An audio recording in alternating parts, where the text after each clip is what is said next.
Allez, on attaque. Parashat Trouma pour la Refoua Shelma du Raveli ou Ben Fradi. Zivug Agun Vetaor de Jenny Bat Étoile. Pour un Ben Zachar, pour Shimon Ben Yitzhak, Yitzhak Ben Mordechai, Yosef Ben Eliaou. Et pour une Parnassa Tova, Inatzlacha, Dan Yaakov Ben Sarah. Évidemment, encore pour tous les otages et tous nos Chayalim qui sont encore là-bas. Bezrat Hashem. Alors, pour faire bref, la paracha va énumérer, Hachem va énumérer tous les prélèvements qu'on va devoir faire. Parce que le financement du Mishkan, c'est quelque part le travail des Béné Israël. Donc Hachem va demander à Moshe de demander aux Béné Israël de réunir des fonds. Donc on va demander de l'or, de l'argent, du cuivre, toutes les matières premières. Et les Béné Israël vont recevoir par cela, en même temps que Moshe Rabbeinu va le leur dire, ils vont recevoir tout le plan qui va être mis en place pour confectionner par la suite le Mishkan. Donc tous les éléments du Mishkan, du Aaron à Kodesh, là où il y aura l'étape de la loi avec les deux chérubins, la Ménorah. La Ménorah, ça va être un peu plus tard qu'on va en parler, mais c'est pas grave, ça fait quand même partie du Mishkan. Le Shulchan, le Mizbeach, il y en a deux, etc. Tous les compartiments, ainsi que les tentes qui vont s'empiler au-dessus de l'édifice pour aboutir à ce Mishkan qui est un Mishkan portable. Ok ? C'est un temple qu'on déplaçait pendant tout le temps qu'on va être dans le désert. C'est pour ça que la Torah dit Ve'asuli mikdash, et ils feront pour moi un temple.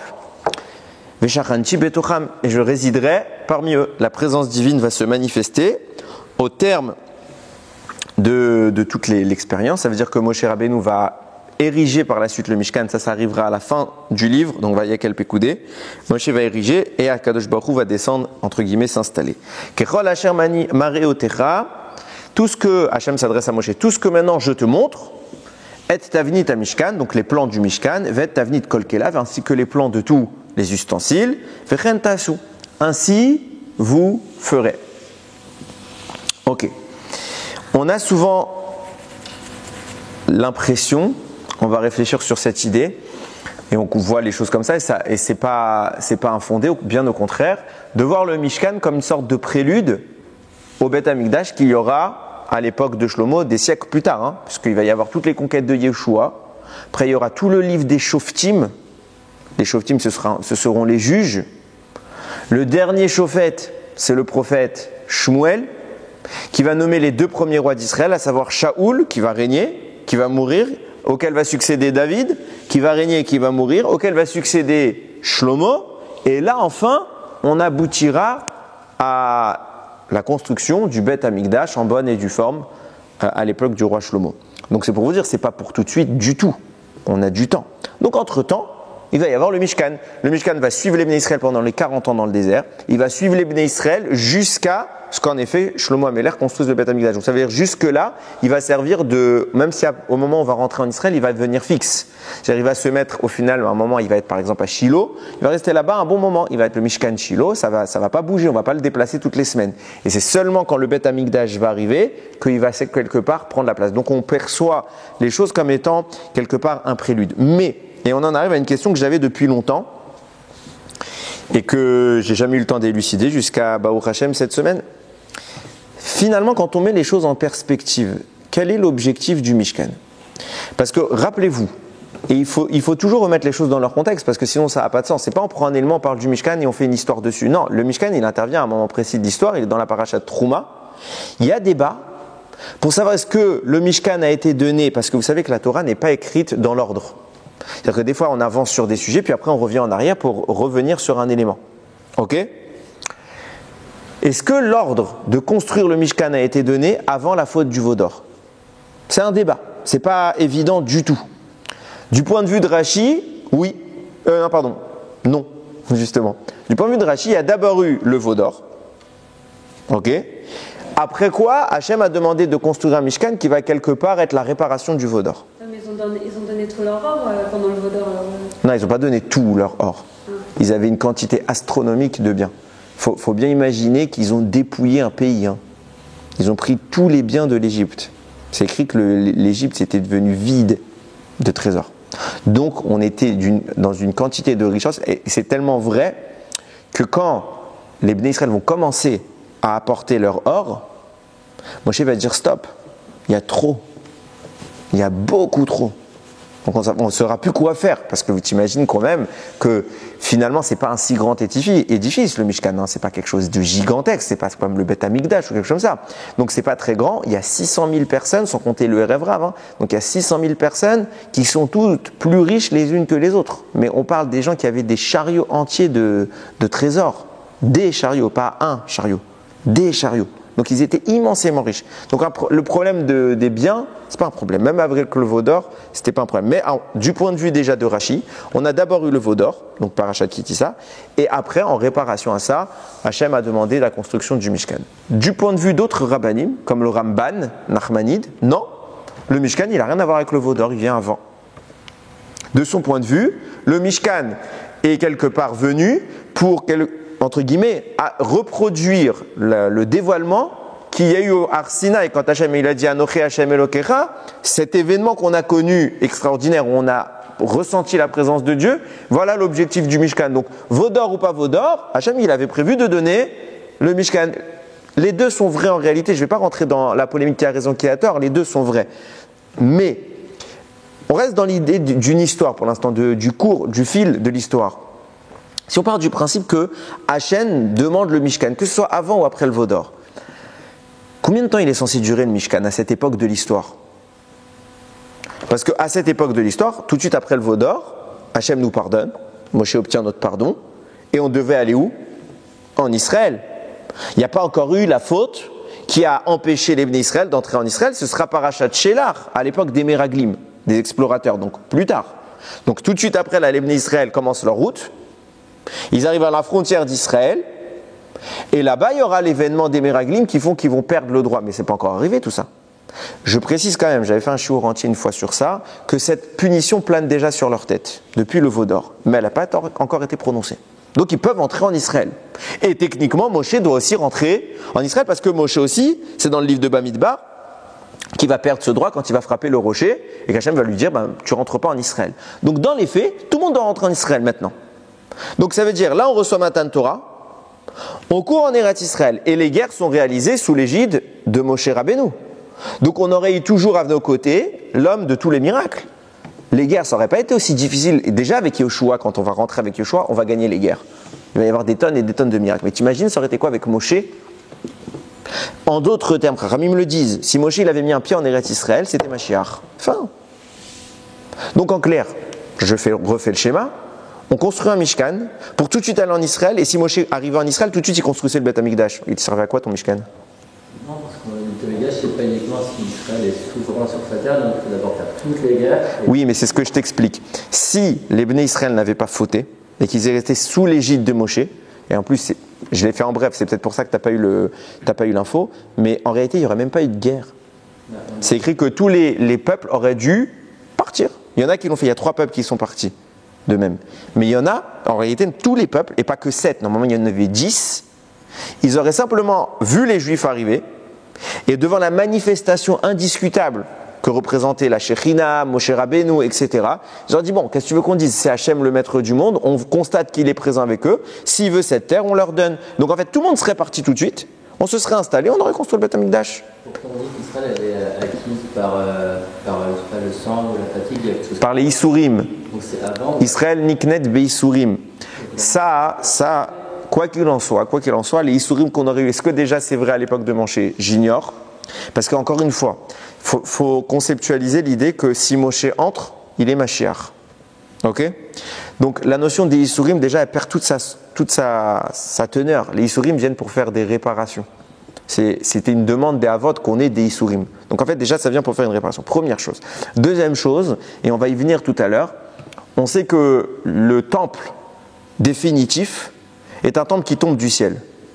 On attend aujourd'hui le 3e temple, le définitif, et on sait qu'il va descendre du ciel. Donc en fait, même le temps de construction du Beth Amikdash, ça aurait pris quelques instants, c'était fini l'histoire. Hein? Il était immédiat, donc en fait on est en train de perdre du temps avec le Mishkan. Le Mishkan, il semble avoir une utilité, pourquoi? Parce qu'il est portable, et donc on va se déplacer avec dans le désert, on va errer, et puis après on va devoir errer en Eretz Israël le temps de finir les conquêtes, on va avoir quelques siècles devant nous. Oui, là je comprends qu'il y a un Mishkan, mais ça suscite la présence de la faute. Mais s'il n'y a pas de faute, Et à ce moment de l'histoire, au maximum, la seule faute qu'il y a, c'est déjà très grave, mais c'est le veau d'or. Mais Hachem n'a jamais dit, n'a pas encore prononcé la sentence, vous n'entrez pas, vous errez 40 ans, Moshe n'entre pas, on va passer par des années d'exil. Ça plane sur notre tête, ça risque d'arriver, mais Hachem nous a encore laissé le moyen d'annuler ça. C'est pour ça qu'il va y avoir les explorateurs qui vont avoir normalement l'opportunité d'annuler tout ça, et ils vont foirer. Mais encore une fois, nous on connaît l'histoire, c'est notre défaut des fois. Puisqu'on connaît l'histoire, eh ben on se dit oui, le Mishkan c'est pour se déplacer, mais le but du déplacement c'est si on doit se déplacer. Si on ne doit pas se déplacer, si on arrive directement en Eretz Israël, moi je dirais l'inverse. Je dirais le temps qu'on a mis à construire le Mishkan, bon ce n'est pas non plus des semaines, mais le temps qu'on a construit le Mishkan, c'est déjà une perte de temps. Quand tu me dis que si je vais maintenant en Eretz Israël, maintenant j'ai le Beth Amikdash, j'ai pas de temps à perdre.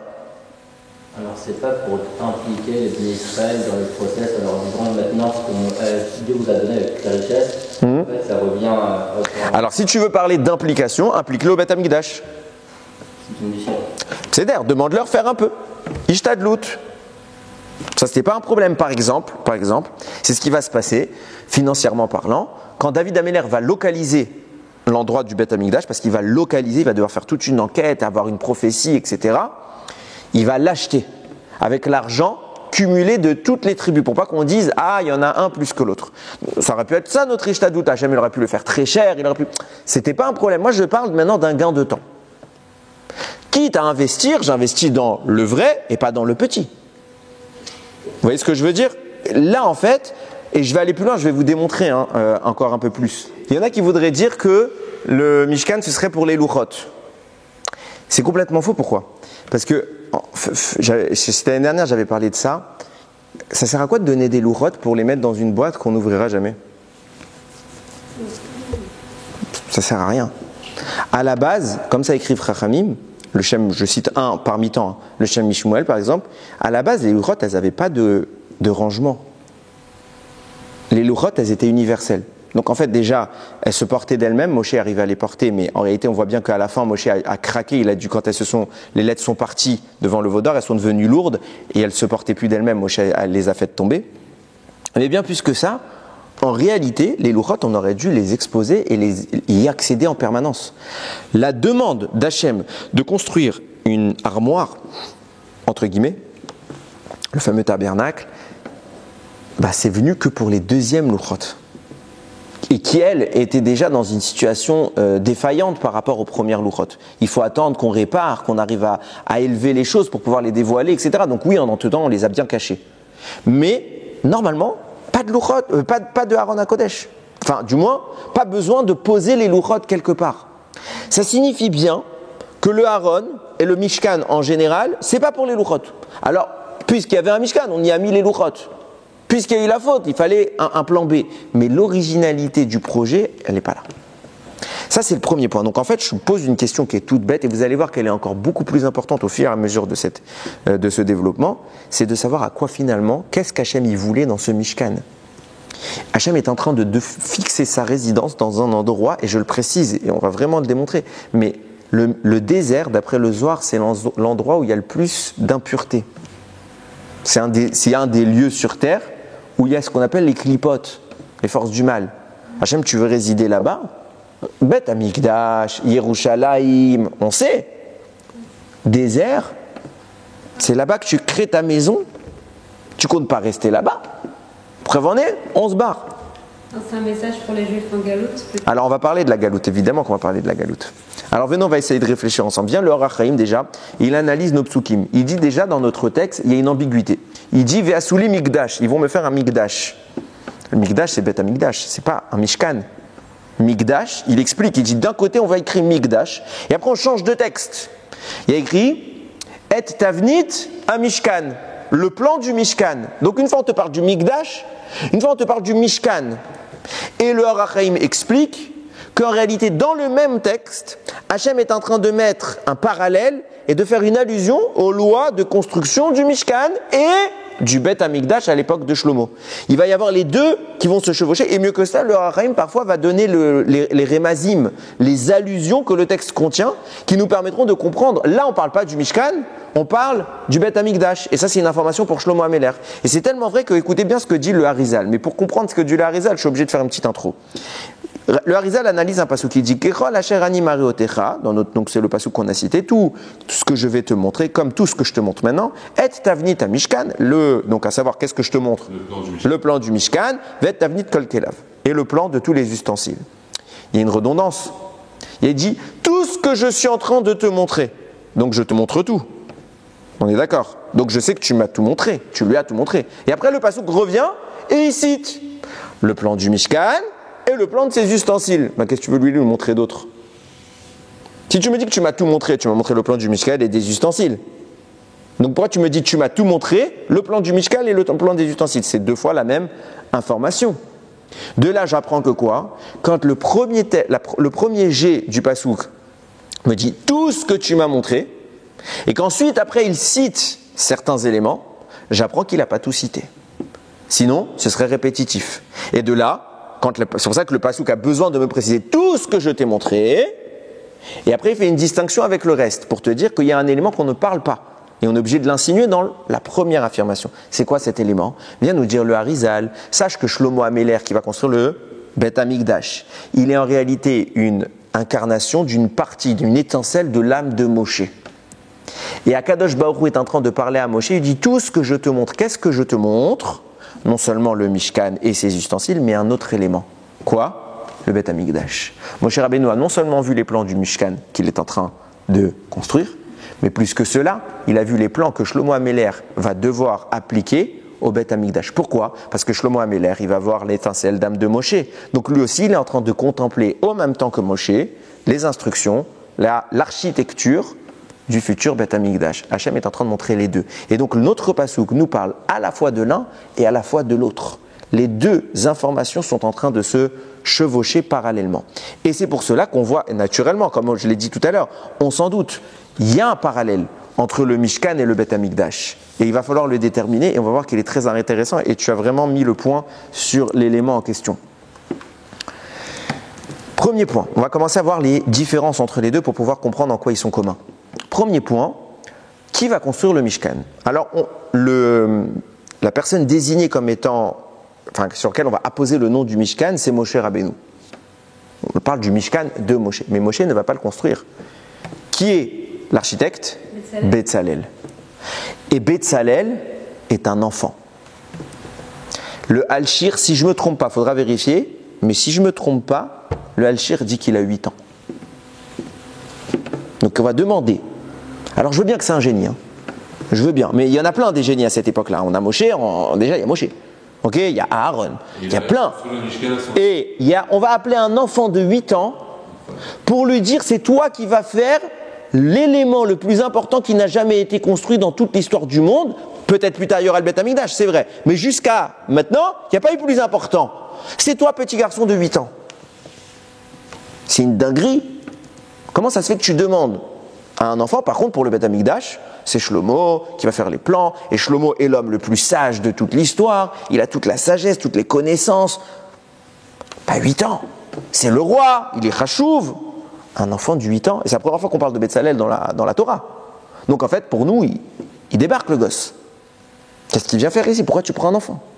Premier point. Maintenant se pose naturellement une deuxième question, celle de la supériorité de l'un vis-à-vis de l'autre. Qui est le plus important? Le Mishkan ou le Bet Amikdash? Alors, d'un point de vue théorique, ça devrait être le Bet Amikdash. Pourquoi? Parce que l'histoire le démontre. Jusqu'à la construction du Bet Amikdash, on a utilisé le Mishkan. Quand le Bet Amikdash est arrivé, on a enterré le Mishkan. On s'en est plus du tout servi. Il a été caché. Donc, ça témoigne quelque part d'une priorité qu'on est en train de donner au Bet Amikdash vis-à-vis du Mishkan. Mais c'est pas vrai. Pourquoi? Les Chachamim l'abordent. Hein? Je te pose 2 secondes. Oui, bien sûr. Tu me permets de boire. Les parties les plus importantes, elles sont dans le Bet Amikdash, pas dans le Mishkan. C'est les mêmes. C'est les mêmes? Dans un format différent. Ouais. Mais il y a le même schéma. C'est pour ça que je t'ai dit que la paracha est en train de faire un parallèle. Parfois elle parle du Bet Amikdash, parfois elle parle du Mishkan. Je reprends ce que je disais. Donc on a l'impression, comme je disais, puisque le Mishkan cède devant le Beth Amikdash, qu'il est inférieur. Mais, la Gemara elle-même le témoigne, finalement le Beth Amikdash, qu'est-ce qu'il est devenu? Il a été détruit. Tandis que le Mishkan de Moshe, il est éternel. Aucun ennemi n'a jamais posé la main dessus. Il y a eu une fois, on va le capturer, mais c'était volontaire de la part d'Hachem, et ils ne vont même pas pouvoir le garder longtemps, puisque la présence du Mishkan, par les Pélishtim, va engendrer des catastrophes chez eux. Donc ils vont nous le rendre, ils vont s'en débarrasser. Le Mishkan construit par Moshe, aucun ennemi d'Israël ne peut l'atteindre. Et il est éternel. Nous dit la Torah, la Gemara, il est éternel. Donc on est en train de parler d'un bâtiment éternel face à un autre qui va être détruit par des Réchaïm. Je vais plus loin. Le Tana d'Evilio, il rapporte.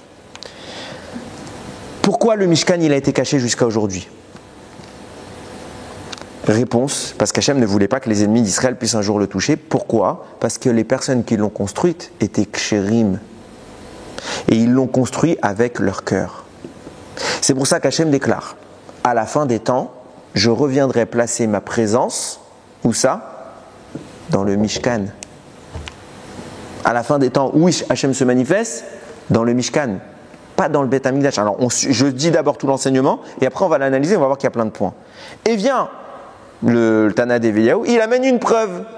Il cite un pasouk de Shirachirim, de Psukim. Mais je vais citer que un parce que c'est celui qui nous intéresse. Bati legani, achotikala. Donc je suis venu dans mon champ, je vous traduis. Mien, on parle achoti, ma sœur, kala, ma femme, ma fiancée. Ariti morim besami, j'ai récolté ma myrrhe et mon baume, j'adore les traductions.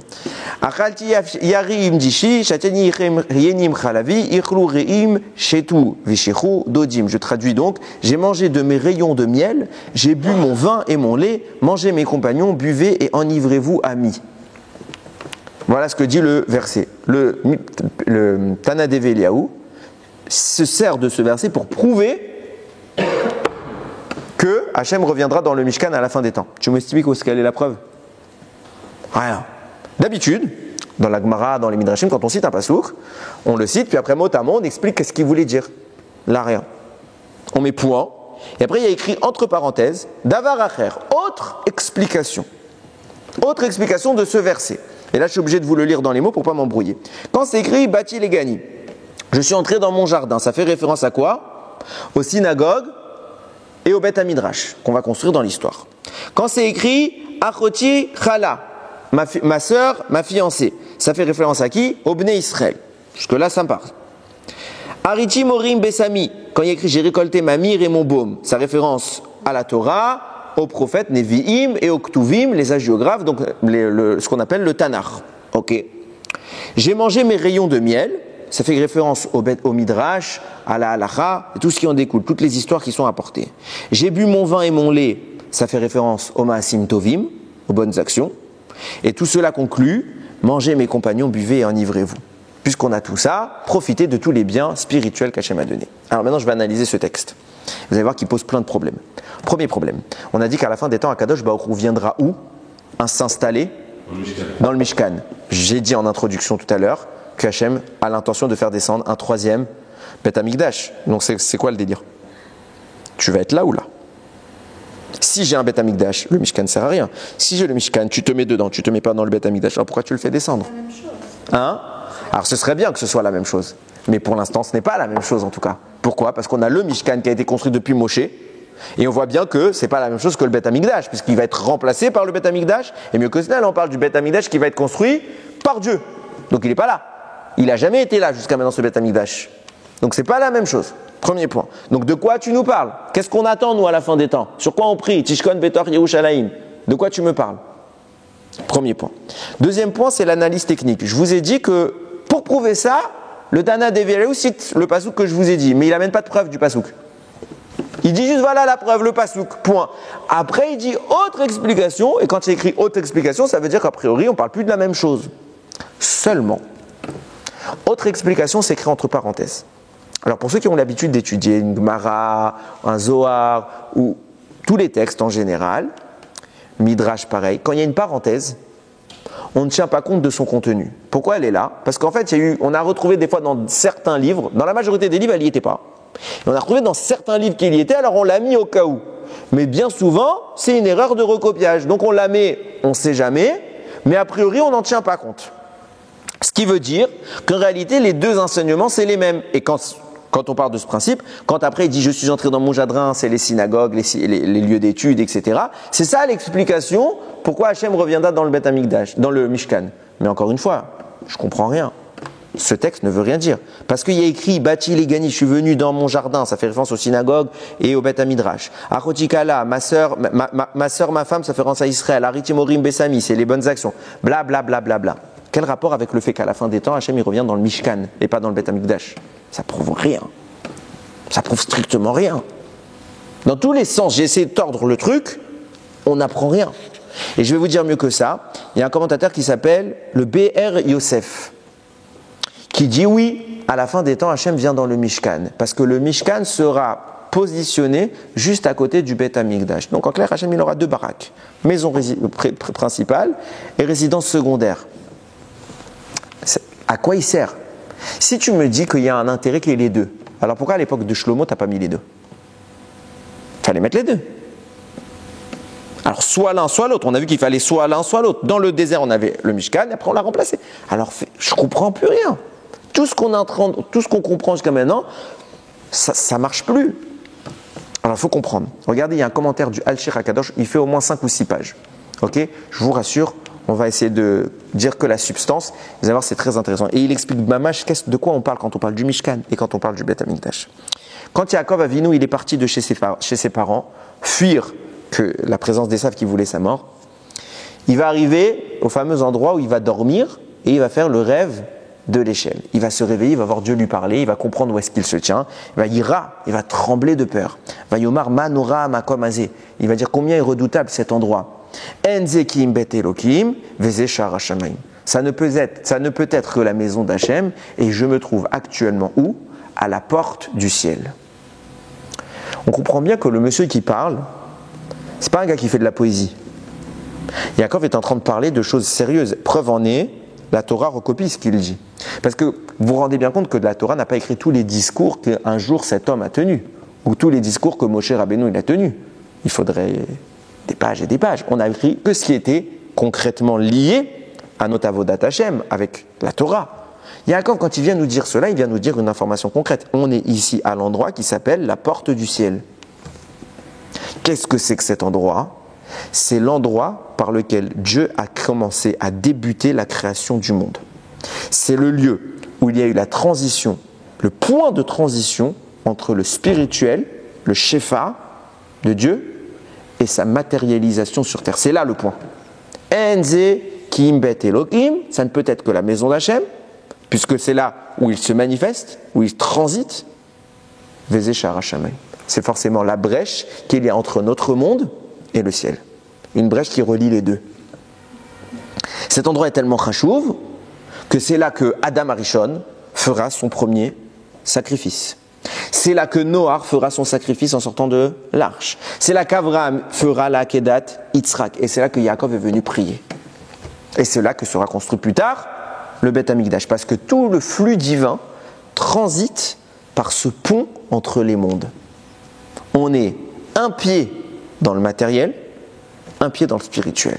Ce qui explique certaines caractéristiques qu'on parlera un petit peu plus tard. C'est pour ça que le Al-Shir rapporte, au nom du Midrash, celui qui entre dans le Beth Amikdash, il entre dans le Beth Amikdash en bas, il est considéré comme s'il était entré dans le Beth Amikdash d'en haut. Parce que Bashamaim, il y a un Beth Amikdash.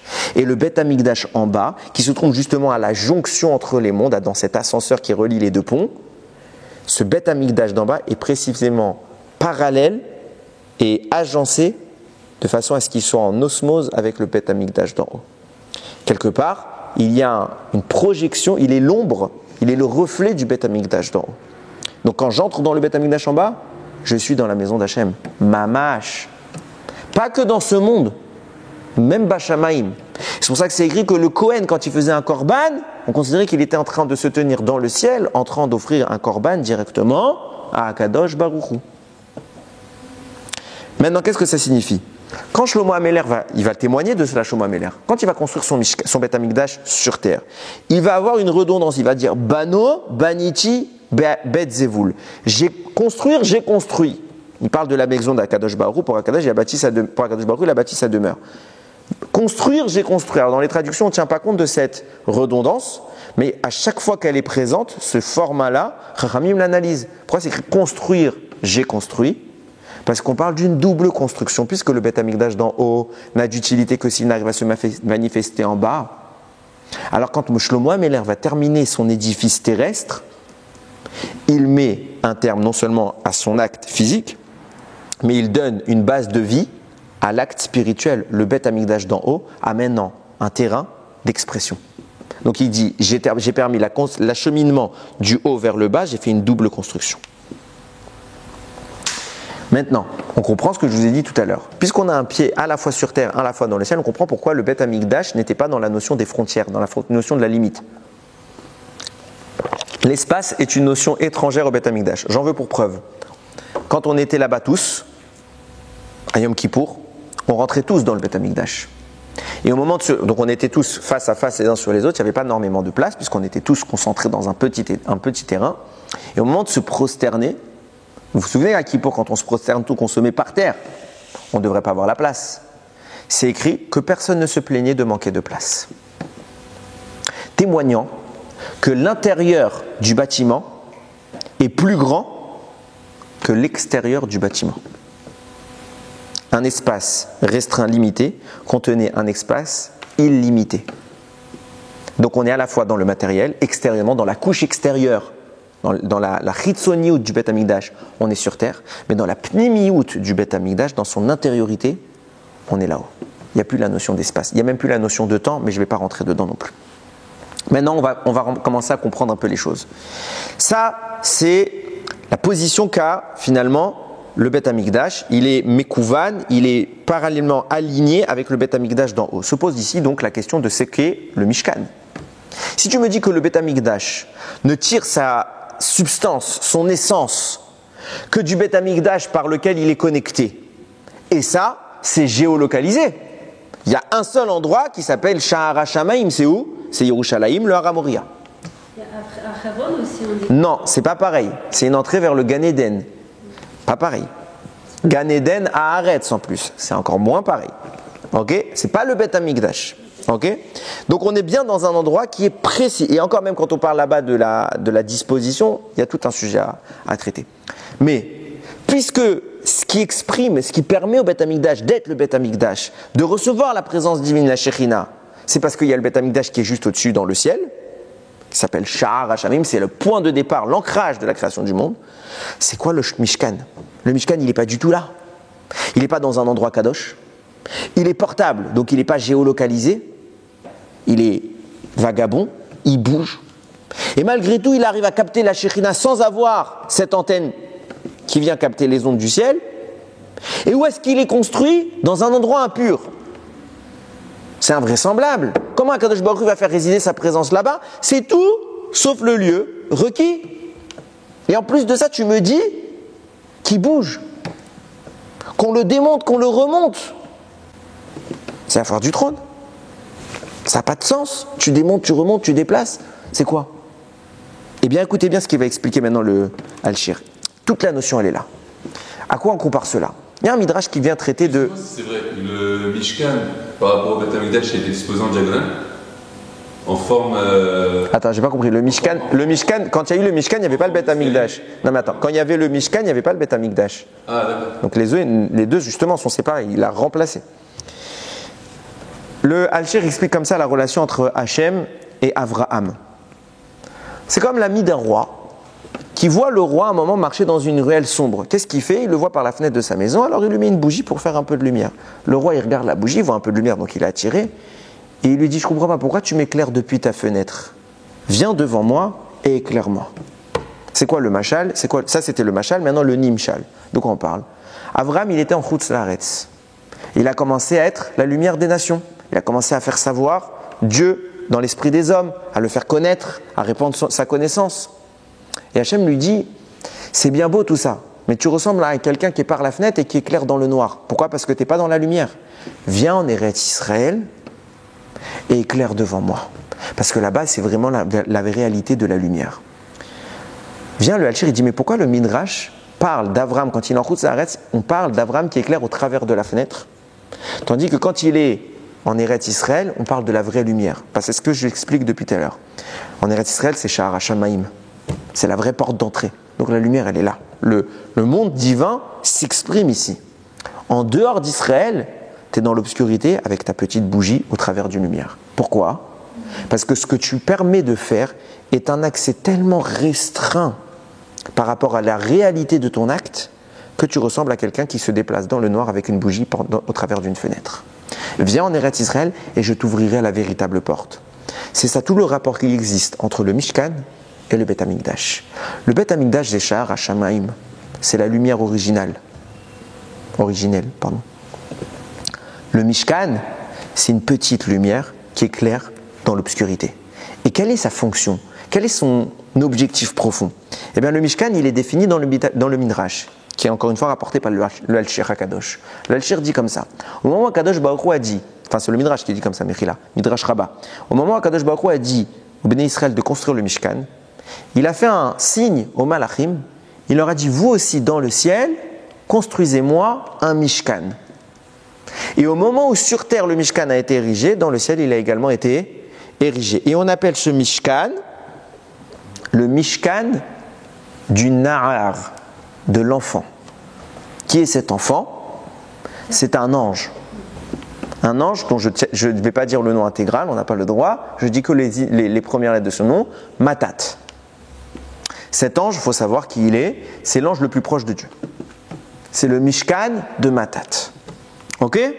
Très bien, ça c'est ce que dit le Midrash. Viens, le Halchir pose la question, il dit, c'est quoi ce Mishkan qu'on est en train de construire ? Est-ce que c'est le Beth Amikdash d'en haut ?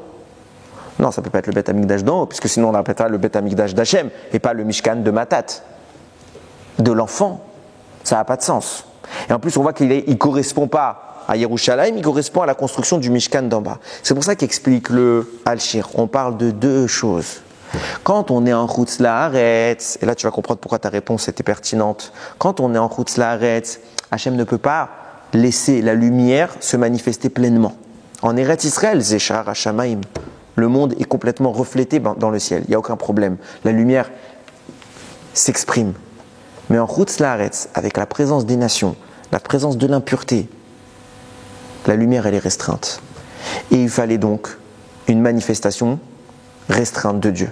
C'est pour ça que Dieu va faire un parallèle entre une maison principale et une maison secondaire. Sa maison secondaire, c'est en Chutz La'aretz. Tant qu'on est en... Et ah oui, précision très importante.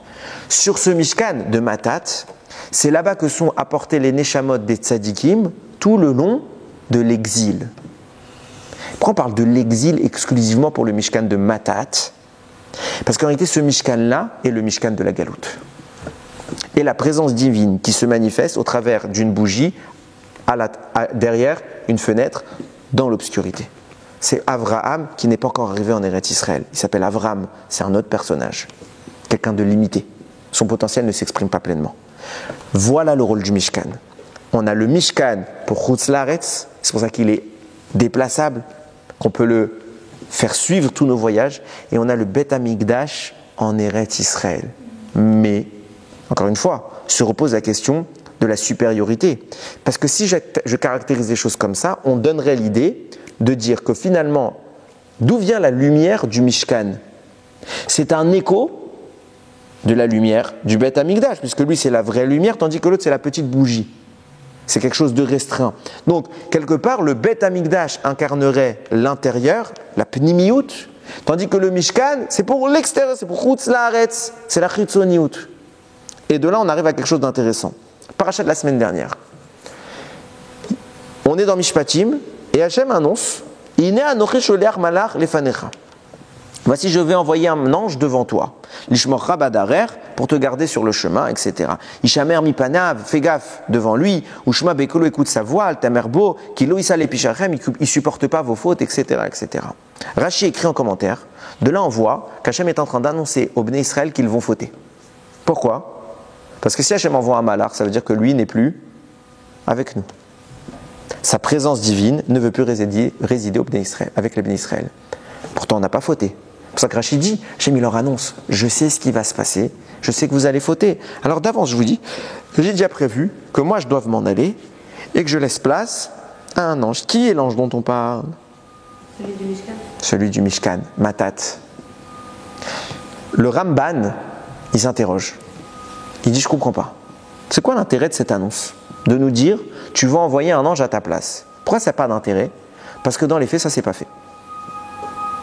Moshe est intervenu, il a dit, hors de question, je ne suis pas intéressé. Vayomer est là, Moshe il a dit, Imen panecha olchim alta aleinu miseh. Si ce n'est pas toi qui viens, alors laisse-nous ici, ça ne nous intéresse pas qu'on vienne avec toi. Comment on va savoir, moi et ton peuple, qu'on a trouvé grâce devant toi? Allo belertecha imanu. N'est-ce pas que c'est toi qui viens avec nous et pas ton ange? Hachem el Moshe, Hachem il a dit, Gam et adavar azeh asher dibarta esi. Ce que tu as dit, je le fais. C'est pas mon ange qui viendra, même si vous avez fauté, je viens avec vous. Et à ce moment-là, on a l'ordre de construire le Mishkan et Hachem réside bien avec nous, à la place de l'ange. Pourquoi tu viens me dire, au final, vous savez, je vais vous envoyer l'ange, si au final tu ne le fais pas? Réponse, s'il l'a fait. Quand? À l'époque de Yehoshua. Tout le temps, Moshe Rabbeinu était vivant, c'était Hachem. Et l'ange n'a pas eu le droit de venir. Pourquoi? Parce que Moshe il est encore plus grand que l'ange, donc il ne servait à rien l'ange. Quand on arrive en Eretz Israël, là il y a écrit, Yehoshua il voit, c'est écrit comme ça, Vayi beyot Yehoshua beyericho, Vaïsaena vayar veine ishomet lenegdo. Il a vu Yehoshua quand il était à Yericho, juste avant la conquête, il a vu qu'un homme se tenait devant lui. Il lui dit, qui es-tu? Est-ce que tu es contre nous? Tu es là pour nous aider? Vayomer lo, l'ange y répond, Kiani sar tseva Hachem. Je suis un chef de l'armée d'Hachem. Je suis un malach. C'est qui ce malach? Le malach qu'Akadosh Baruch Hu voulait envoyer Elias Matat. Il a été refoulé par Moshe Rabbeinu. Maintenant qu'on est en Eretz Israël, il revient. Pourquoi il revient maintenant? Hachem t'avait dit à Moshe, ok, je laisse pas le malach, je viens moi. Pourquoi il revient maintenant? Plein de réponses en rapport avec notre propos. Parce que jusqu'à maintenant, on ne voulait pas de sa présence. Parce que s'il est là, ça veut dire que Dieu n'est pas là. On est d'accord? Maintenant, quand Dieu vient en lieu et place de cet endroit où l'ange devait venir, on crée le Mishkan. Pour que ce Mishkan existe, qu'est-ce qu'il fallait? Il fallait que ce même ange soit en train dans le ciel de construire un Mishkan. Et donc de réaliser un pont déplaçable entre le Mishkan sur terre et le Mishkan Bashamaïm. Donc c'est pour ça que Moshe Rabbeinu il dit, on ne veut pas de lui. Parce que quand on n'est pas encore en Chutz, on est encore en Chutz La'aretz, notre lien avec Hachem, c'est le Mishkan. Et par qui il est assuré? Sur terre, il y a le Mishkan, et en haut, il faut qu'il y ait quelqu'un qui entretienne le Mishkan. C'est qui? Matat. Mais une fois qu'on est en Eretz Israël, on est Béchar Hashamaim, on est dans la porte du ciel. Donc on va avoir la vraie liaison avec le Beth Amikdash. On n'a plus besoin du Mishkan. Donc Matat, c'est pas grave s'il n'est pas là-haut. Le flux, il est naturel en Eretz Israël. Donc il peut revenir avec nous. Et maintenant, on va arriver à une conclusion qui est extraordinaire. Regardez ce qui est en train de se passer. Je vous dis depuis tout à l'heure quelque chose qui aurait dû vous faire un tilt. Qu'est-ce qui se passe? On est en train d'exprimer l'idée que on a une résidence première, résidence secondaire, résidence principale, parlons français, et résidence secondaire. Chutz La'aretz, Eretz Israël, Beth Amikdash, Mishkan. Très bien, j'entends. Quand il y a le Beth Amikdash, le Mishkan s'en va. Donc on n'a pas toujours résolu la problématique que j'ai introduite tout à l'heure. Qu'est-ce qui se passe à la fin des temps? Puisque le Mishkan est présenté comme l'élément dans lequel Hachem va vouloir résider. Maintenant, on s'était posé la question tout à l'heure. Qu'est-ce qui se passe à la fin des temps? Hachem envoie un Beth Amikdash qui tombe du ciel. Ça, c'est Rashi qui l'exprime. Cependant, Rambam, dans les Halachot, dit qu'à la fin des temps, le Mashiach est celui qui construit physiquement le Beth Amikdash. Donc je ne comprends pas. Tu me promets un Beth Amikdash qui tombe du ciel, et d'un autre côté, tu me dis, ben non, c'est nous qui allons le fabriquer. Réponse, le Aruch Laner, il dit, Kan begufo, kan benishmato. Ce dont on parle quand on dit que Akadosh Baruch Hu va demander au Mashiach de construire le Beth Amikdash, c'est quoi?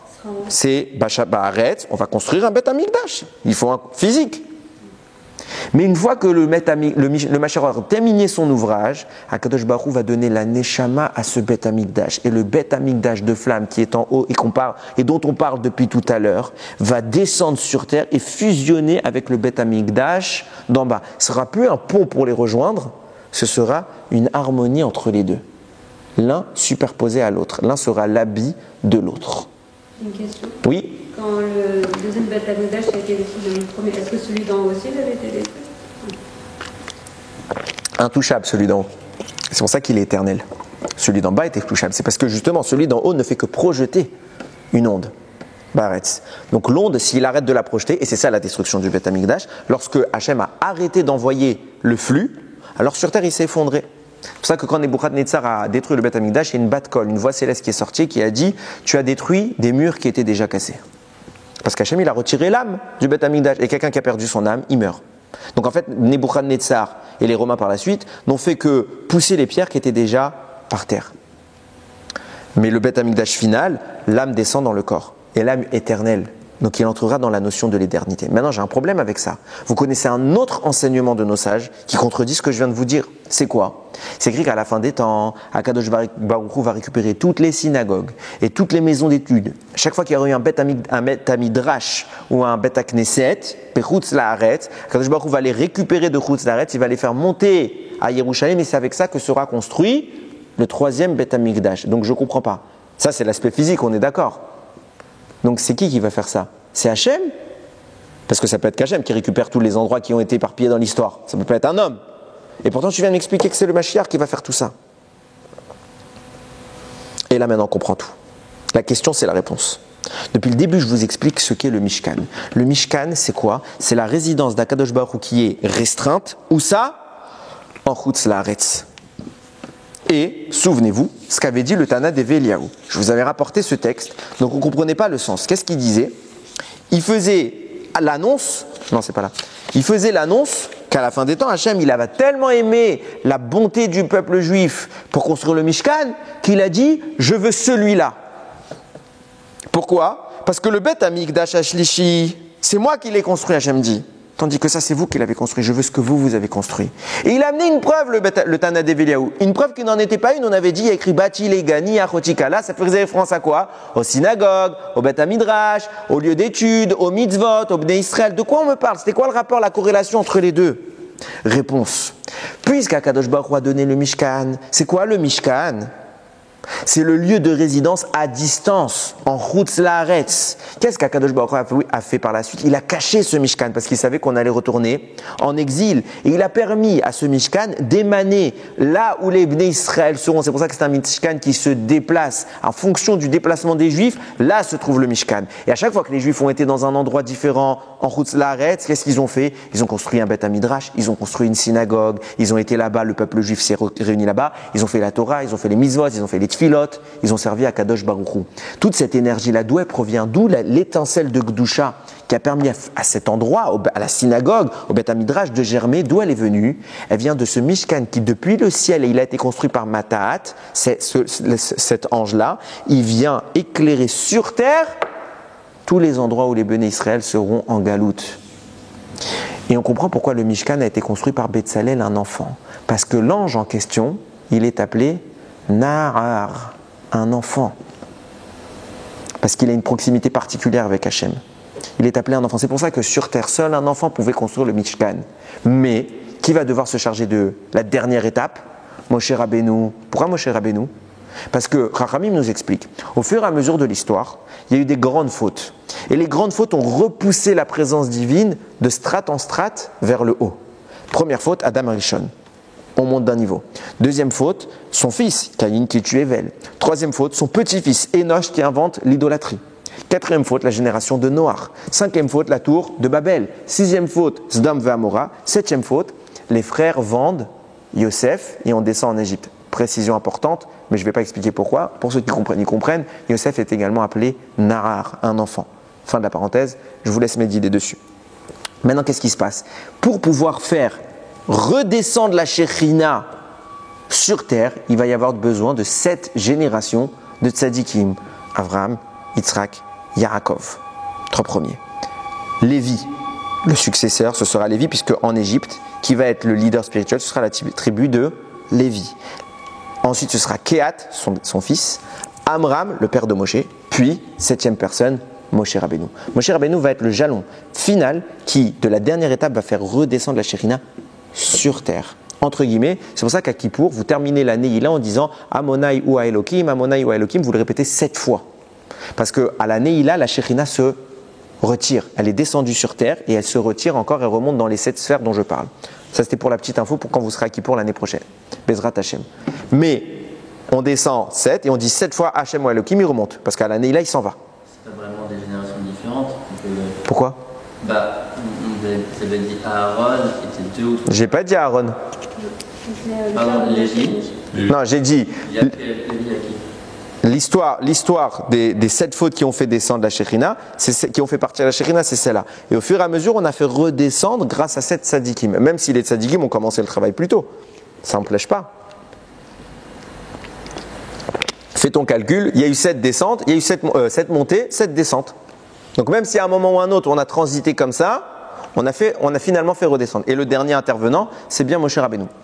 Mais ça reste une remarque pertinente. Regardez bien ce qui se passe. C'est pour cela qu'on va demander à un nahar, à un enfant, de construire le Mishkan, parce que c'est à ce moment-là que la Shekhinah redescend sur terre. Seulement ce nahar, c'est pas le tzaddik de la génération. Qui est le tzaddik de la génération? C'est Moshe. C'est pour ça qu'à la fin, le dernier ouvrage, celui de mettre en place le Mishkan, de l'organiser, c'est qui? C'est Moshe Rabbeinu. Parce que Moshe doit faire descendre Hachem dans la strate dans laquelle nous nous trouvons. À ce moment-là, le Mishkan commence à résonner avec le Mishkan d'en haut et permet à toute la population juive qui actuellement se trouve où? En Chutz Laaretz, on n'est pas encore en Eretz Israël. Et entre guillemets, c'est pour cela que j'ai posé tout à l'heure la question, mais à quoi sert le Mishkan? On devait tout de suite aller en Eretz Israël. Le Mishkan a pour but de glaner et de récupérer toutes les énergies éparpillées dans le monde au travers des fautes des Bnei Israël et depuis le début de la création du monde, donc depuis Adam jusqu'à l'entrée en Égypte et jusqu'à Ayom, jusqu'à aujourd'hui. Comment on fait cela?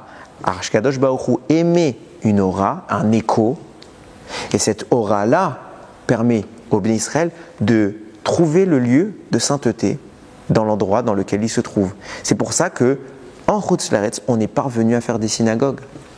On est parvenu à faire un lieu d'étude, des lieux d'étude, des écoles, des cacheroutes. D'où vient cette énergie-là? C'est pas que de la volonté. On ne peut pas créer de la Gdusha là où il n'y en a pas. Il y avait de la Gdusha.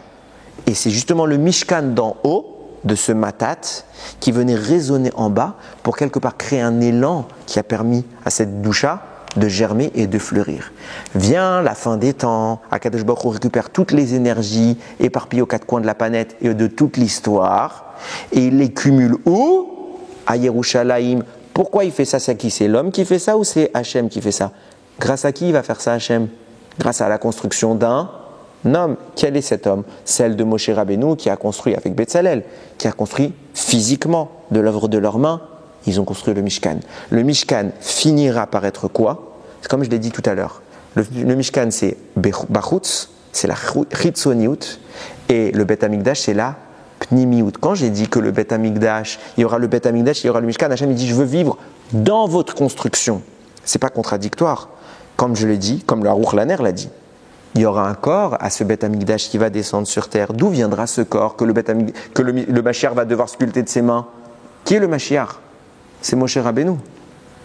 C'est écrit dans tout le Zohar, il en parle, le Or HaChaim, il en parle. Tout le monde écrit que c'est Moshe Rabbeinu. Il n'y a pas de débat sur l'identité du Mashiach. Il peut descendre de David.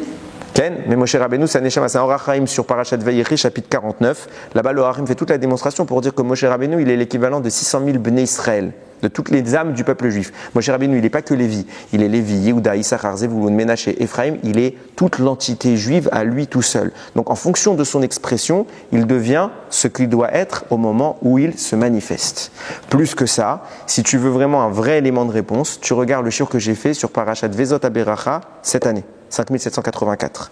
Ok, tu le trouves sur internet. Là-bas, je fais toute la notion de Masher ben Yosef, Masher ben David et Moshe Rabbeinu. C'est tout un mahalar. C'était la veille que j'ai fait justement ici, cette année-là pour Rosh Hashanah Rabbah. Je ne peux pas refaire le cours, tu m'excuses. Je reprends ce que je disais donc.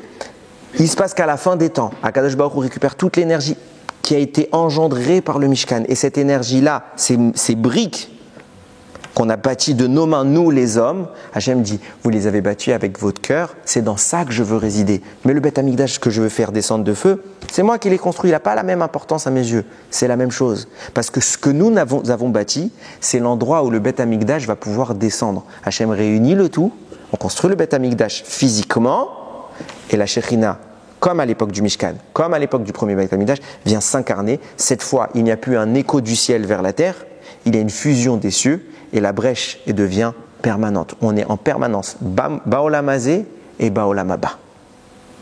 On est dans la jonction des mondes. C'est à ce moment-là qu'on va commencer à avoir une connaissance illimitée. Pourquoi? Pourquoi illimitée? Vous avez jamais posé une question toute simple, et je vais conclure avec ça. Comment c'est possible qu'il y ait des hommes, je ne sais pas, comme Rav Ovadia Yosef, qui connaissaient des bibliothèques par cœur de livres? Vous avez déjà ouvert un livre de Rav Ovadia Yosef? Vous avez vu toutes les références qu'il cite? Vous avez déjà vu ses fils faire des cours? La première fois que j'ai vu Rav Yitzhak Yosef, c'était à la synagogue en bas de chez moi, il a cité pour un développement, il a dû citer peut-être 40 preuves, 40 livres par cœur. J'ai dit, mais il va s'arrêter un moment. Et c'est écrit dans tel livre, telle page, tel truc. C'est écrit dans tel livre, telle page, tel livre, telle page, tel livre, telle page, tel livre, telle page. J'ai dit, mais comment humainement, c'est pas un robot le type? Comment humainement on peut faire ça? Vous n'êtes jamais posé la question? Réponse. Tant qu'on reste gashmi, matériel, tant qu'on a un pied on a les deux pieds dans ce monde, alors le cerveau, c'est du stockage. Tant qu'il y a de la place, ça rentre. Tant qu'il n'y a pas de place, ça ne rentre pas. Donc il y a une limite à ce qu'on peut retenir. On ne peut pas tout retenir. Mais quand on fait fusionner le Beth Amikdash du bas avec le Beth Amikdash du haut, ça veut dire quand le monde, la frontière entre les mondes s'estompe, qu'est-ce qui se passe? On n'est plus dans la notion de la limite. Comme je l'ai dit tout à l'heure, il y avait de la place, même quand on était tous allongés. Plus que cela, quand vous regardiez dans le Mishkan, dans l'endroit où il y avait le Kodesh à Kodashim, à l'intérieur, il y avait le Aaron à Kodesh, qui portait les tables de la loi. Chachamim disent, la superficie de l'endroit reste la même en présence ou en absence du Aaron. En d'autres termes, le Aaron ne prend pas de place. Si j'enlève cette table, j'ai plus de place. Et bien pas dans le Kodesh à Kodashim. Que la table soit là ou pas, j'ai exactement le même espace. Pourquoi? Parce que la Torah ne prend pas de place. Parce que la Torah ne vient pas de ce monde et parce qu'on est à la jonction entre les deux mondes, dans un espace estompé.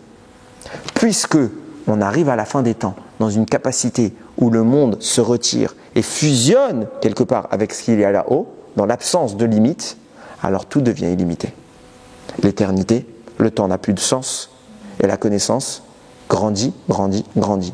Pourquoi certains hommes ont été capables de connaître tant d'informations dans un esprit humain? Parce qu'ils ont arrêté d'avoir les deux pieds sur terre, ils ont enlevé un des deux, ils l'ont mis Bashamaïm. Une fois qu'on a la tête Bashamaïm, alors il y a tout le stockage dont on a besoin. Le seul problème qu'on a, c'est que nous on reste accrochés, agrippés à Olam Hazé. On a peur de partir ailleurs. On a peur de se connecter complètement dans une dimension rouchani. Et c'est l'histoire de tous les Bnei Israël, et moi en tête de liste. On a toujours une limite. Si on était complètement hors de la limite, alors on ferait Yomam Valayla, Torah, Mitzvot, Mitzvot, on n'arriverait pas à faire autre chose. Mais il y a toujours un moment où on va redevenir quelque chose où on va chercher à rester accroché à ce monde. Pas trop loin. On va, mais pas trop loin. On s'investit, mais pas à l'infini. On se met des barrières, des freins. C'est la différence entre nous et les Gdolim. Les Gdolim, ils font des miracles. Nous, on ne fait rien du tout. On espère un jour avoir la chance de voir un petit micro-miracle. Pourquoi? Parce qu'on reste accroché à ce monde. Si on arrive à avoir la tête complètement focalisée vers Akadosh Baruch Hu, on verra le Beth Amikdash de nos yeux. Il sera partout. Hachem, il est partout. Et il ne prend pas de place. La Torah, la connaissance de Dieu, ce n'est pas un problème de stockage. C'est un problème d'effort et de volonté. Celui qui veut faire rentrer, il fera rentrer. Alors il rattrape qu'on arrive à faire rentrer la connaissance d'Hachem en nous, à un point où justement la frontière du réel, le voile, va tomber. On va pouvoir voir de nos yeux ce que cache cette réalité, quelque chose de beaucoup plus grand, beaucoup plus doux. Et Akadosh Baruch Hu fera enfin descendre son Beth Amikdash Ba'olam Hazé. C'est ce qu'on attend tous avec la reconstruction, qu'on enlève ce décor actuel qui est là-bas et qu'Akadosh Baruch Hu y mette la vraie décoration, celle du Beth Amikdash, celle qui est la nôtre et qui vienne s'y manifester. Baruch Adonai Leolam. Amen ve Amen.